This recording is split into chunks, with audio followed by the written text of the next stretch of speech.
If you're a developer who has created applications in Windows or other operating systems, and you need those applications to communicate to a database, you may have used something called ODBC. This stands for Open Database Connectivity. This was created because obviously there are a lot of different kinds of databases out there in the world, and there are a lot of different operating systems that your application can reside on.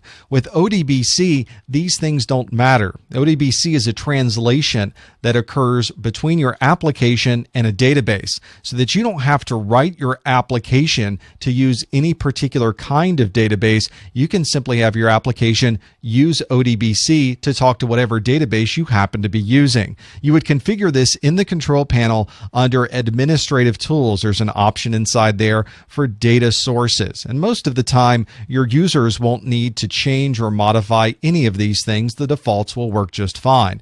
But if you have a particular application that is using a certain aspect of ODBC that may need modification, you'll find it right there in your Administrative Tools under Data Sources. Let's see what these ODBC data sources look like. Let's go to our Start menu. We'll choose Control Panel. And in our Administrative Tools, we have Data Sources, and it even has their ODBC. This is where we would see all of our ODBC sources and drivers. We have different tabs for these data source names. That's what they're called in ODBC. There are user data source names. There are system data source names, file data source names, the drivers themselves that allow you to translate the application communication to the database itself. There's tracing in case you need to do troubleshooting of these ODBC calls. Connection pooling, which is very useful if you want to pool information that's going into these database drivers. You can even enable a performance monitor for those as well. That way you don't have to have this inefficient communication every time you have to restart communication to a database.